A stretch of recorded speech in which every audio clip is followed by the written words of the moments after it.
Donc voilà, du coup, comme prévu, j'ai pu aller chercher un morceau de chaîne complémentaire. J'avais un plus gros morceau, j'ai recoupé. C'est bon, je vais pouvoir l'insérer. Donc comme je disais, cet assemblage-là me plaisait moyen. Donc j'ai plutôt décidé de recouper à cet endroit-là et d'éliminer les trous de bête de l'autre côté. Donc, c'est parti!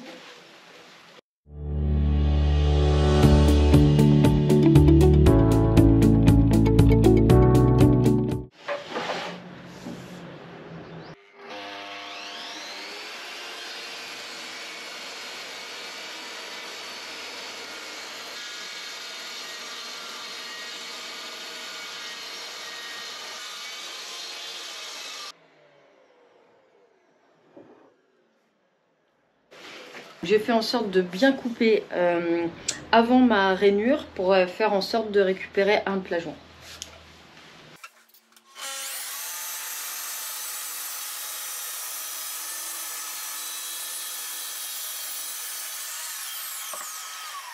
Voilà, j'ai refait le morceau complémentaire. Je vérifie ma nouvelle cote. Je suis bien à 60 au plus large. Voilà, on voulait quelque chose entre 57 cm et 60. Donc là c'est bon, on y est. Nouvel assemblage, collage et c'est parti.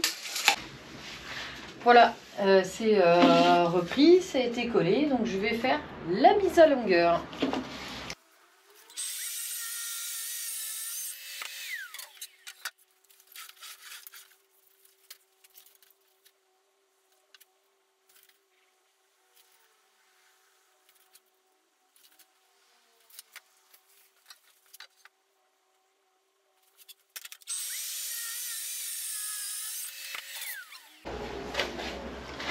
Voilà, donc maintenant ce qu'il me reste à faire, c'est retravailler un peu mon live edge, gratter ce qui était recollé, poncer, et puis on va commencer les pieds en métal. Voilà, donc début des pieds en métal, ça va être très simple, je pense que ça va aller assez vite. Donc ce sont des pieds en épingle, donc j'ai pris un rond de 12 que j'avais en plus, que je vais donc courber en deux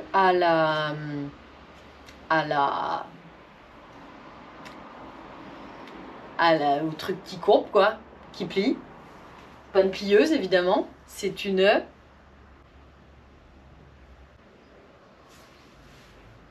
à la, elle est là, cintreuse, à la cintreuse. Voilà, donc je vais plier à la cintreuse en deux simplement. Ensuite, des platines de fixation. Je vais venir prendre les deux morceaux en fait qui auront été ramenés l'un vers l'autre. Je vais prendre dans mes plats de récup, donc impeccable normalement. Trou de 13. On leur fait prendre l'inclinaison souhaitée. Vous allez suivre tout ça. Et puis cire, fer fonte, vernis, terminé. Petite soudure quand même. Hein. Une petite soudure au milieu. J'ai une légère contrainte, c'est que mon poste précédent à souder a explosé. Donc je crois qu'il y a un copain qui va m'en prêter un, mais je l'ai jamais utilisé. C'est pas une marque que je connais. Allez, je fais mes découpes dans un premier temps.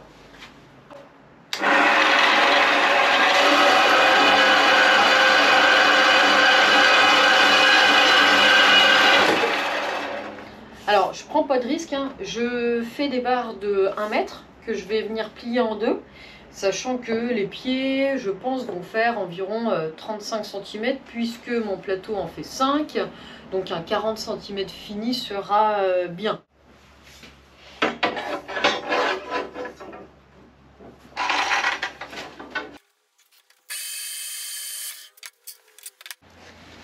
J'aurais peut-être dû mettre des gants. Voilà, donc je vais prendre dans du fer plat une chute de 100 par 6 mm d'épaisseur. Je vais me faire des platines de 40 mm de large. Je ferai mes deux trous. Comme ça me fait faire qu'une seule coupe. Et j'ai une bonne épaisseur de 6.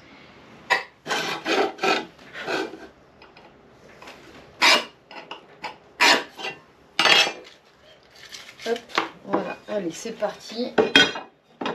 Voilà, avant, je faisais mes coupes droites parce qu'effectivement, c'est favorable pour la lame qui a normalement une facilité de descente. Donc, du coup, on est censé moins user la lame. En revanche, je constate quand même que même si mon ruban est bien tendu, ma lame quasiment neuve, j'ai changé il y a vraiment pas longtemps et en fait je constate quand même que la coupe elle est pas droite. Donc j'ai une meilleure qualité de coupe en coupant à plat, même si je sais que ça use davantage les machines. C'est dans le cintrage des pieds en épingle. Je me suis fait juste un repère à la moitié. Donc ça c'est toujours la galère pour la mise en place. Normalement, une fois que ça y va, mais bon. Donc je me suis fait un repère à peu près à moitié, enfin en tout cas à 50 cm de l'une des extrémités.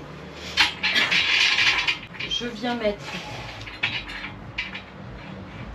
mon repère de 50 là, au milieu de mon rond, et j'aimerais réussir à le contraindre par ici.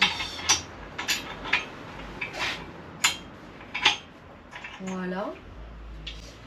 Là, ça devrait tourner comme je veux. Ah si, pourquoi pas.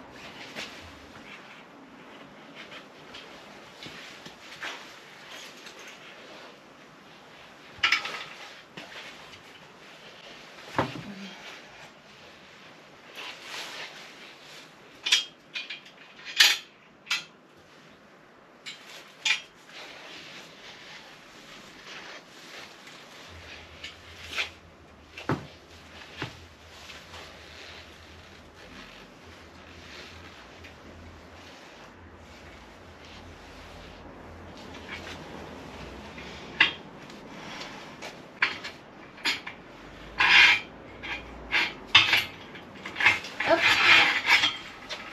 Bon voilà, belle épingle à cheveux.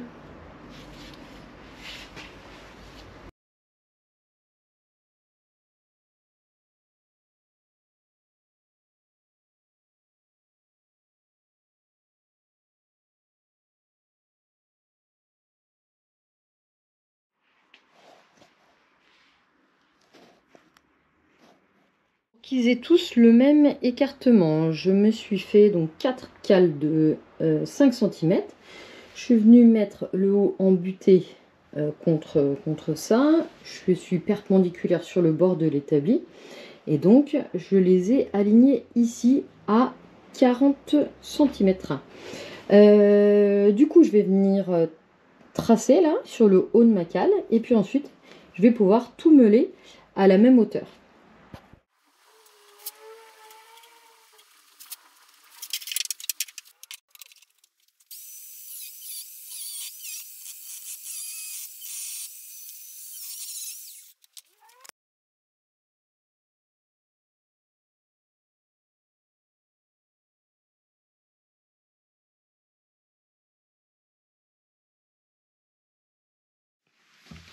Donc là, ce sont... Oh, coucou! Ce sont mes platines.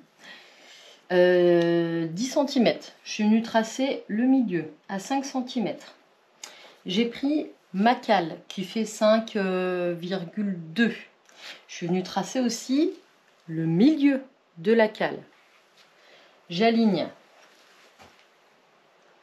mon milieu avec mon milieu et je viens tracer le côté. Je l'ai fait en haut, je le fais sur ceux du bas. Là, je trace et je suis sûre d'avoir, sauf si je bouge, je suis sûre d'avoir le bon écartement souhaité. Et ici, c'est le milieu qui me servait de repère, plus besoin. Et donc ici et ici, j'ai bien mon repère pour pouvoir venir percer, ce qui va me servir d'emboîtement. Après, on verra pour l'inclinaison, mais qui me servira d'emboîtement exact pour venir mettre mes pieds.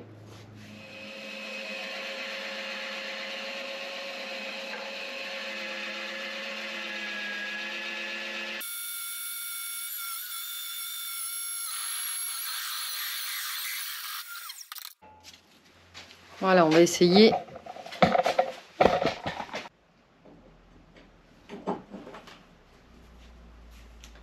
Voilà, impeccable debout. Et puis ensuite, je lui donnerai l'inclinaison que je veux. Alors, mon poste à souder à électrode GIS a un composant qui a explosé sur mon dernier projet. Donc, j'ai un copain qui m'a prêté son poste à souder.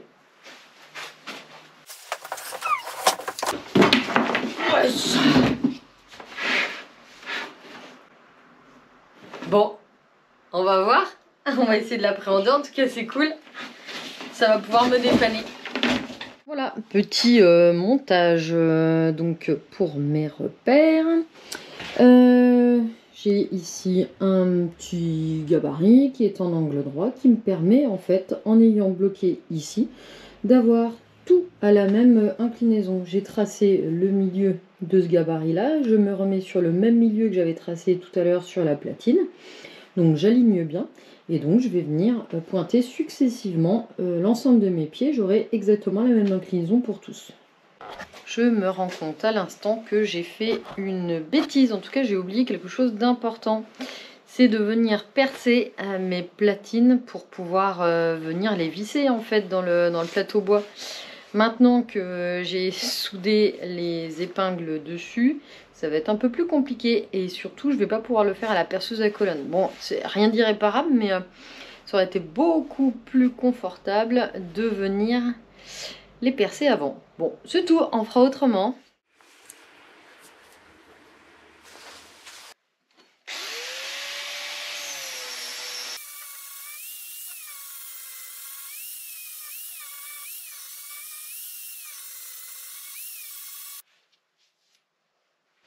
Et vous m'avez déjà vu l'utiliser, la cire fer fonte de chez Libéron. Moi je l'applique au chiffon. Là j'ai prévu une vieille brosse à dents pour les petits angles et mes soudures entre mes ronds et mon plat. Et c'est super simple d'application. Et moi j'aime bien le terminer avec une couche de vernis mat. J'adore le rendu, donc je continue comme ça. Et voilà, quand je peux éviter la peinture, je traite comme ça. On a un effet très industriel. Ça convient souvent parfaitement au client.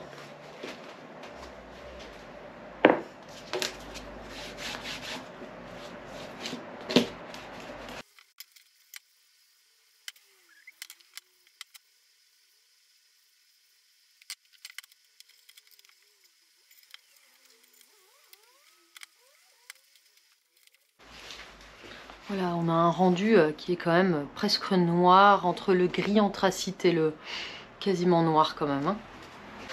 Alors là, on va arriver au côté rigolo. On va intégrer donc les platines des pieds métal au niveau du dessous du plateau. Pour ça, j'ai sorti mon rail MFS 400 de Festool et je vais vous montrer comment on calcule. Voilà, donc pour le réglage du rail, je vous explique. J'ai donc ici une fraise de 5 mm. J'ai pris la plus petite que j'avais parce que je veux avoir des bords le plus droit possible, c'est-à-dire avec un moins gros arrondi possible pour avoir moins à rectifier au ciseau à bois. Ici, j'ai ma bague de copiage qui va venir en appui contre mon rail qui fait donc 17 mm. Bon, j'ai représenté ici.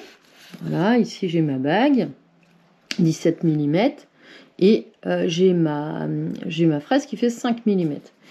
On va essayer de calculer logiquement, c'est-à-dire que ma bague va venir en buter ici contre mon rail de guidage. Donc je veux l'écart ici, donc 17 moins 5 mm, 12 mm, c'est donc l'écart total qu'il va y avoir. Maintenant, si je veux raisonner vraiment pour que vous compreniez, en tout cas moi c'est comme ça que j'ai compris, ici, entre ici et ici, j'ai 6 mm, puisque j'ai 12 mm au total, mais je divise par 2, puisqu'il y a un écart de chaque côté. Donc je suis à 6 mm. Donc je veux ma platine, elle fait 100 par 40. Donc je veux bien avoir 6 mm de chaque côté. Je vais avoir plus 6 ici et plus 6 ici parce que ça va venir embuter de ce côté-là. Et pareil pour le haut, plus 6 et plus 6.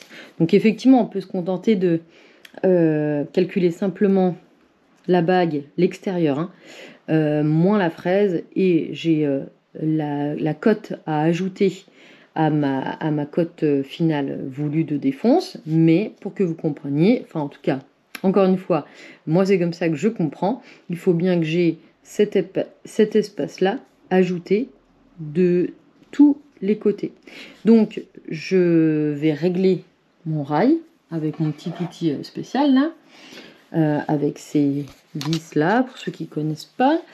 Donc à 40 plus 6 plus 6, donc à 52 par 112 mm.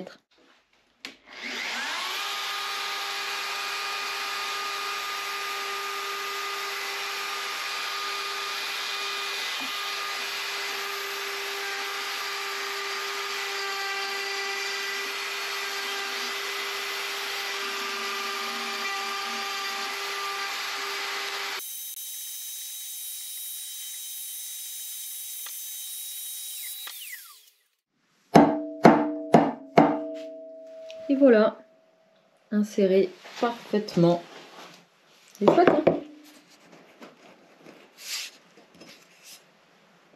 Voilà, c'est nickel. Alors je me galère un petit peu à cause de la petite fraise à faire vite pour défoncer l'intérieur, mais bon, j'en ai que 4 à faire et je préfère ça plutôt que de retirer, remettre le rail, de retomber pas forcément au même endroit ou alors de changer de fraise à chaque fois. Comme j'ai qu'une défonceuse, ben, je fais comme ça. Allez, je continue, je fais les autres.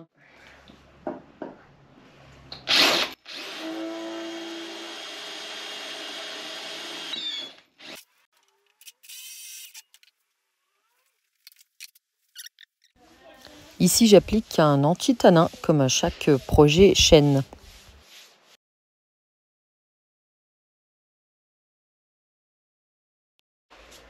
Puis application de l'huile de finition Rubio, ici la version Olpus 2C en pur.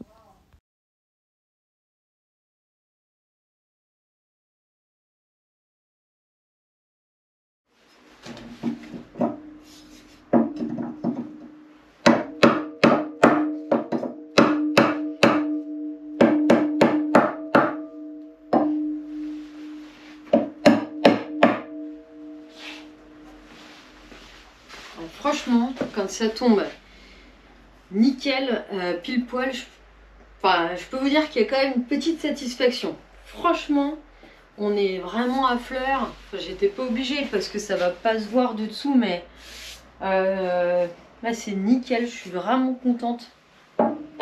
Et j'hésiterai pas à le faire plus souvent, quoi. Vraiment, je trouve que ça fait super bien fini, même si c'est le dessous, on néglige rien. Et voilà quoi. Si le client il doit démonter ses pieds, s'il doit retourner sa table, s'il doit la transporter pour la déménager et démonter les pieds, bah, il verra que c'est pile poil quoi.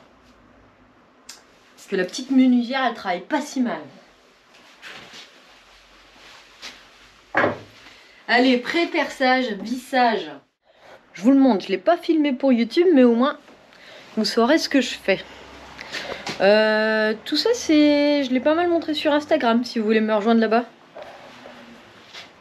Voilà, ça c'est du très vieux noyer avec de la résine noire.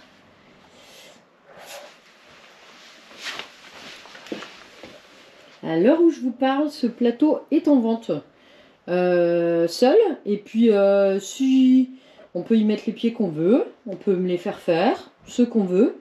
Et puis si j'ai pas preneur là d'ici un petit moment, j'ai une idée de pied, moi je les ferai puis je la mettrai en vente évidemment avec les pieds. Voilà, elle fait 100 cm par 60 et 3,9 presque 4 cm d'épaisseur. Ça c'est vraiment des projets assez satisfaisants à réaliser, avec un résultat qui est souvent assez spectaculaire. Bon, c'est pas le sujet de la vidéo. Nous, on y va. Donc, j'avais bien refait mes trous. Je mets des vis tête bombée, donc pas de fraisage.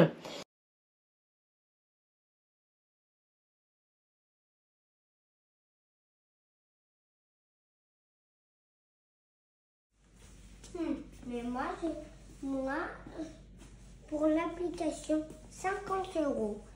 Pour l'euro, 800. 800 €? Oui. Mhm. À la technique professionnelle pour voir son euro, il faut la regarder de partout et la toucher. Souvent, la réponse est cachée en bas. Tout à fait. Tout se joue en coulisses. Alors, des fissures, mais en haut. Des belles fissures.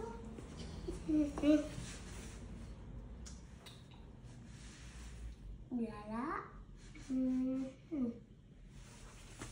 Ça vaut 800.